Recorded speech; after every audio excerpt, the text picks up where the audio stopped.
Hello everyone. तो आज हम देखने वाले हैं heating effect of electric current क्या होता है।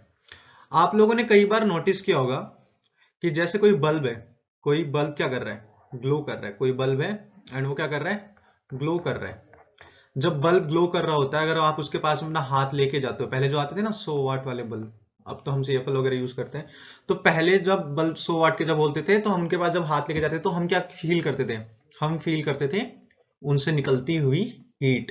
कि जब बल्ब के थ्रू इलेक्ट्रिसिटी वगैरह पास हो रही है तो वो क्या जनरेट कर रहा है, हीट जनरेट कर रहा है। ऐसा ही कुछ इस डेफिनेशन में दे रखा है। क्या दे रखा है, heating effect of electric current when an electric current pass. कि जब इलेक्ट्रिक करंट क्या करोगे, तुम पास करोगे किसके थ्रू, कंडक्टिंग वायर के थ्रू। कंडक्टिंग वायर के थ्रू क्या पास करोगे, इलेक्ट्रिक करंट पास करोगे। द वायर बिकम्स हॉट, तो वायर कैसा हो जाएगा तुम्हारा, हॉट हो जाएगा। क्यों हो जाएगा, क्योंकि वहां पे जनरेट हो रही होगी या फिर डिसिपिटेट हो रही होगी। क्या डिसिपिटेट हो रही होगी, हीट।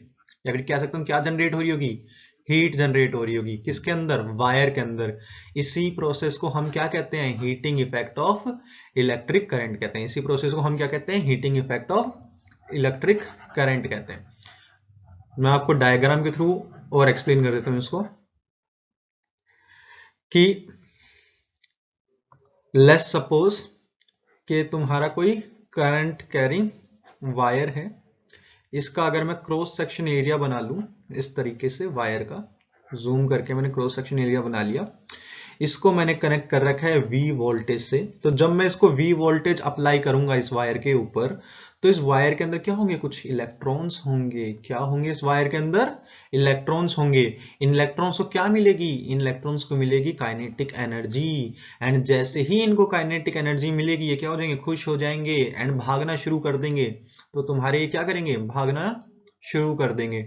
इलेक्ट्रॉन्स क्या करेंगे, भागना शुरू कर देंगे, रैंडम मोशन शुरू कर देंगे। अब जब रैंडम मोशन शुरू कर देंगे तो आपस में क्या करेंगे, कोलाइड करेंगे, कोलिजन करेंगे। एंड उस कोलिजन से क्या जनरेट हो रही होगी, हीट जनरेट हो रही होगी। इसीलिए इन्होंने कहा कि जब तुम इसमें इलेक्ट्रिसिटी पास करते हो तो वायर के अंदर क्या जनरेट हो रही होती है, हीट जनरेट हो रही होती है। ये बिल्कुल तुम्हारा सिमिलर है। क्या है ये, सिमिलर है किससे, कि जब तुम दो हैंड्स को आपस में क्या कर रहे होते हो, रब कर रहे होते हो, यानी उनके बीच में रगड़ लगा रहे होते हो, फ्रिक्शन लगा रहे होते हो। तो उस फ्रिक्शन की वजह से क्या जनरेट हो रहा होता है, हीट जनरेट हो रही होती है।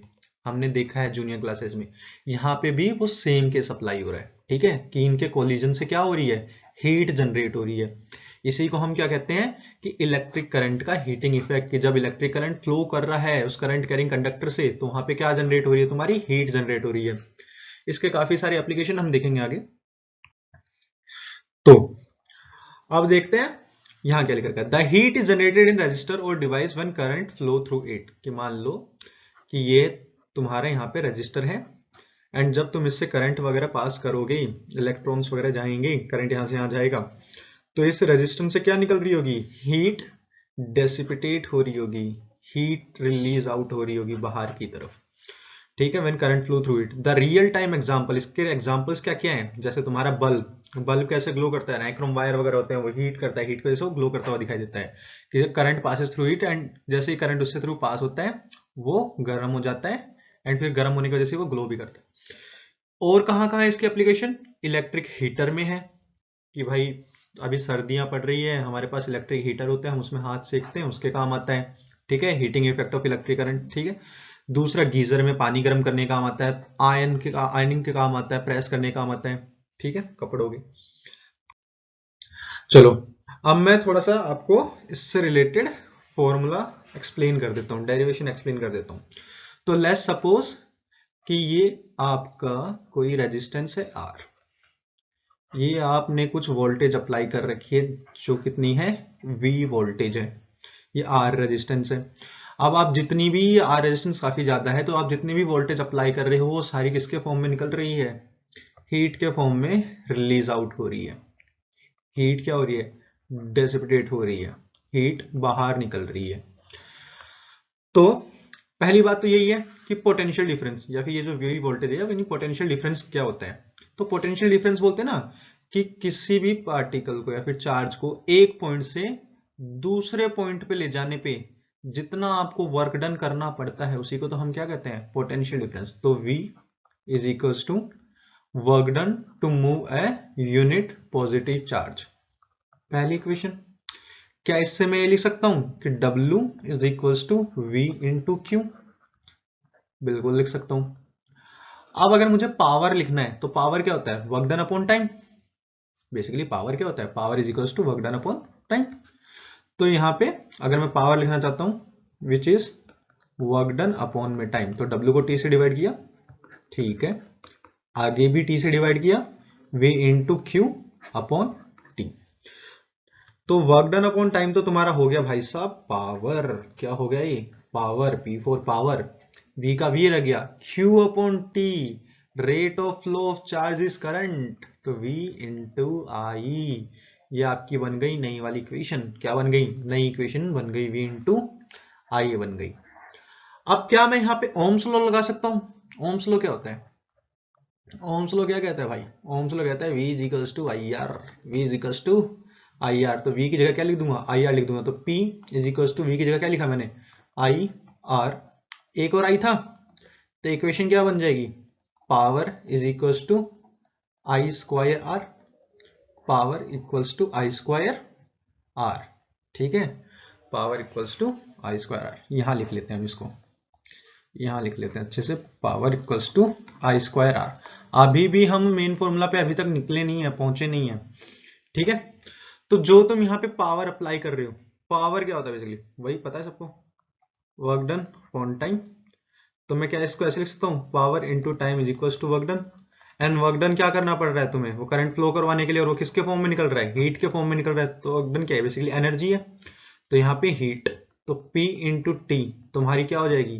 हीट के बराबर हो जाएगा, ठीक है।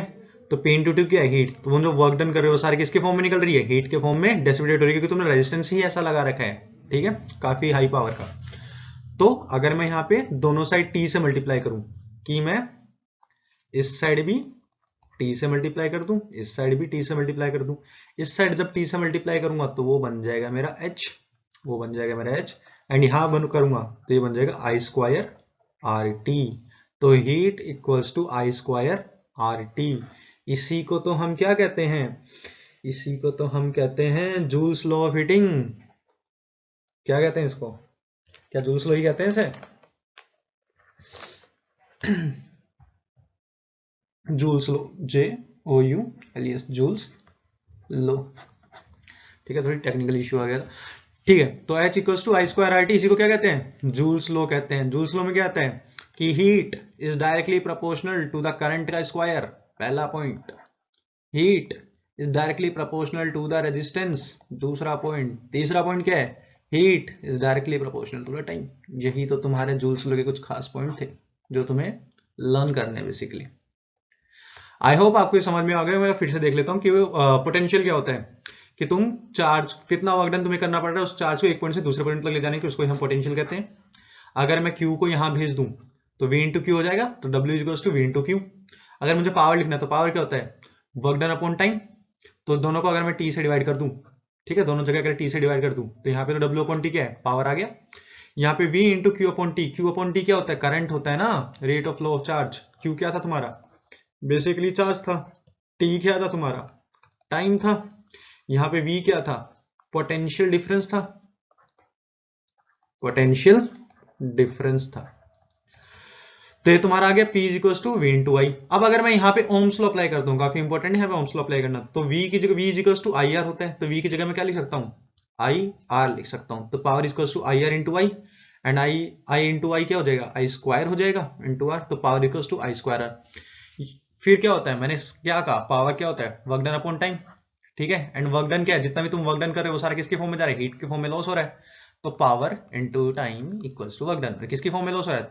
हीट की फॉर्म में। तो power into time equals to heat. तो अगर मैं पावर इंटू टाइम करूं, यानी दोनों जगह T से मल्टीप्लाई करूं, तो मेरे पास हीट आ जाएगी। तो यहां भी मैंने T से मल्टीप्लाई किया तो H आ गया, यहाँ पे T से मल्टीप्लाई तो क्या हो गया? आई स्क्वायर आर टी। एंड ये जो फॉर्मूला है इसी को हम क्या कहते हैं? Joules law of heating. I hope ये आपको क्लियर है।